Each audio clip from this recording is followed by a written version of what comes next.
first of all, I'm so sorry about what's going on in your own community. I know, Senator, that you have been speaking. Let's start with the human side of this, what I was just referring to. You've been speaking to family members, to parents of these very young children. What are you hearing? Yes.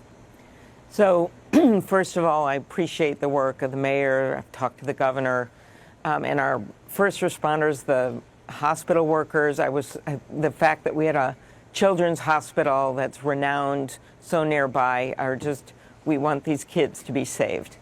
But talking to the parents is where you really, I guess, your heart just wants to break. So one of my former employees who was with me a long time, she said I could use her name, Kate Nyland.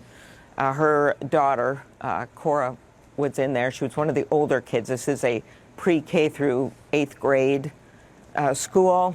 Loved school in the neighborhood, beloved school with all the parents, and that church is right there next to it. So the kids were in the mass, and they were packed in there. And so this girl, 7th, 8th grade, literally watched her friends, some of her best friends, be shot, one in the neck, one in the stomach. And when they were running out, when they finally got out, she was the one, this child, who had to tell one of her friend's dads that the friend had been shot.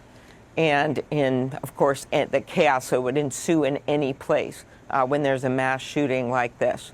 And the other information, that I got from the mayor and others were, of course, consistent with what you've heard. This was a madman, acting alone, somehow knows about this ceremony. All those facts will come out, standing outside of this mass and shooting one by one these kids down as they're praying in the church. I mean, just to hear you describe Cora, an 8th grader, 7th or 8th grader, having to tell the parent of her friend that they were shot. It's I mean, anybody with kids, anybody with a beating heart, it's just beyond. Right. Do you know anything more about those more broadly who were injured, those who were killed, an 8 and 10-year-old? Right, an 8 and a 10-year-old, and then you have a total of 19 that we know of that were hit.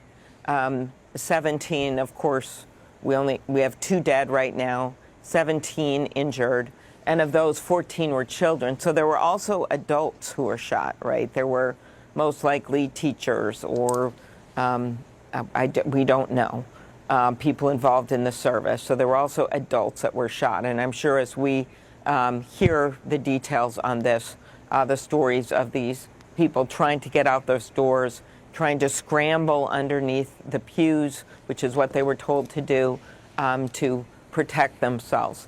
I know they're going to be tragic, but there will also be stories of heroism, stories of faith, stories of parents and others helping each other. But it is, when you think about what happened here and the fact that he had these 3 guns, multiple guns, I believe it was something over some kind of grievance that may not even involve the school. And those facts will be revealed when the police have thoroughly investigated them. But this is a time, as the mayor said, these just aren't someone else's kids. Anyone can imagine on the first day of school, I remember this, dropping your child off to a bus or bringing them to the school, thinking they're going to be safe. It's just the most horrific thing any parent, and I know you are a parent as well, Dana, any parent can imagine. Yeah, it sure is. Senator, you mentioned that I know that you want to let law enforcement take the lead here, but you just mentioned that you believe that this individual had some kind of grievance not even related to the school. Is there anything else you can share? Not really. I just think that they have to get to the bottom of this. As you know, with these scenes from covering so many of them, that there'll be rumors and then they're not true and then you figure it out. But I think this image of this gunman shooting through these windows, picking off these kids while they're praying is something that is going to be with people for a long time. When you think about guns and you think about, as the mayor said, thoughts and prayers just aren't enough here now. because these kids were actually praying. Yeah, I do want to listen to that because that sent chills up my spine, I'm sure everybody's spine, when they heard the mayor say that. Let's listen to that moment. And don't just say this is about thoughts and prayers right now. These kids were literally praying. It was the first week of school. They were in a church. These are kids that should be learning with their friends. They should be playing on the playground. They should be able to go to school or church in peace without the fear or risk of violence, and their parents should have the same kind of assurance. These are the sort of basic assurances that every family should have, every step of the day, regardless of where they are in our country. I mean, he's expressing something that I know you feel and most people feel, which is a combination of sadness, but raw rage. Forget about thoughts and prayers. These kids were literally praying when they were murdered through a church window. It's unbelievable. And Jacob, the mayor, and his wife Sarah just had a second baby. So I know he knows this just gutturally of how this feels, to think of your own children in that situation.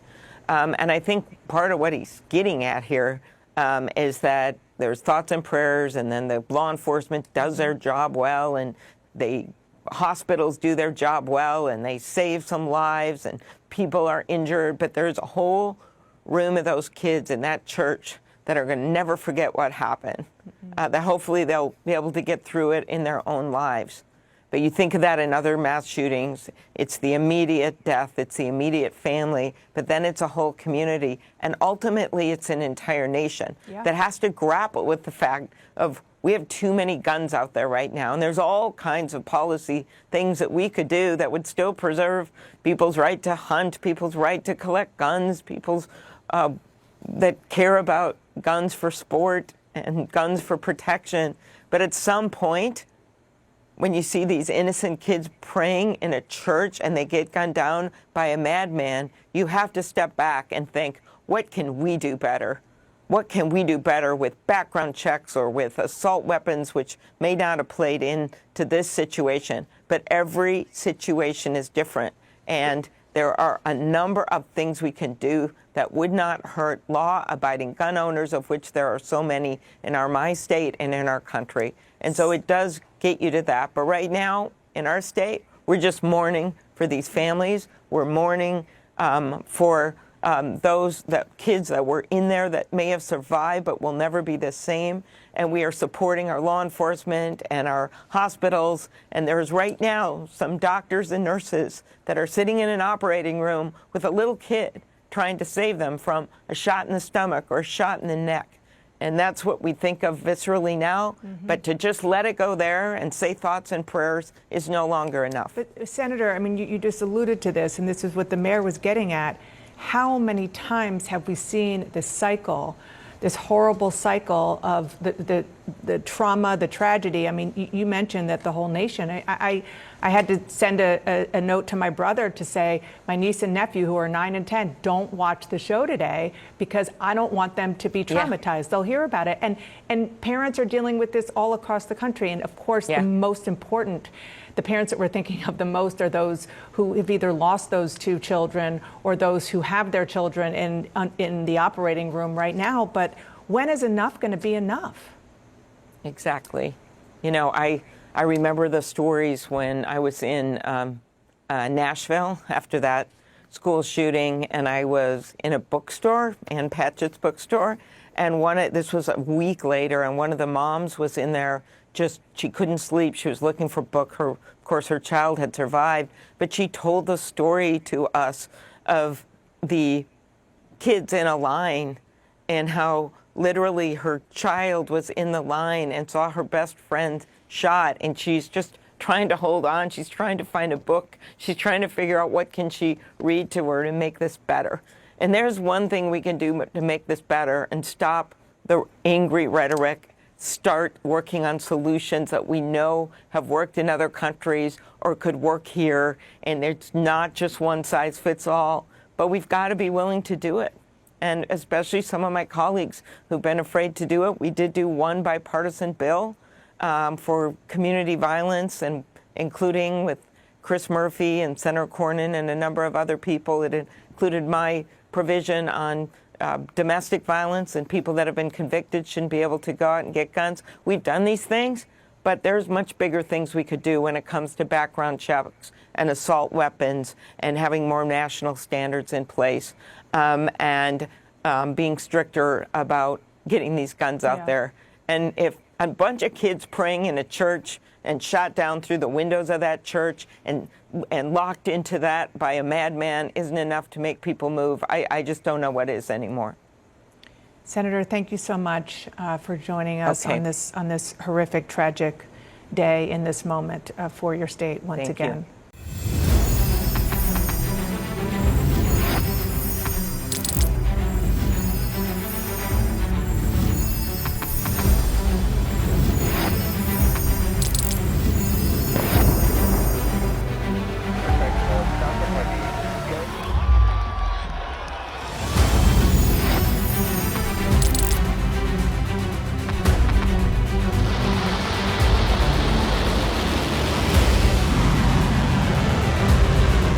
Been fighting so long and so hard that they don't know what the they're doing.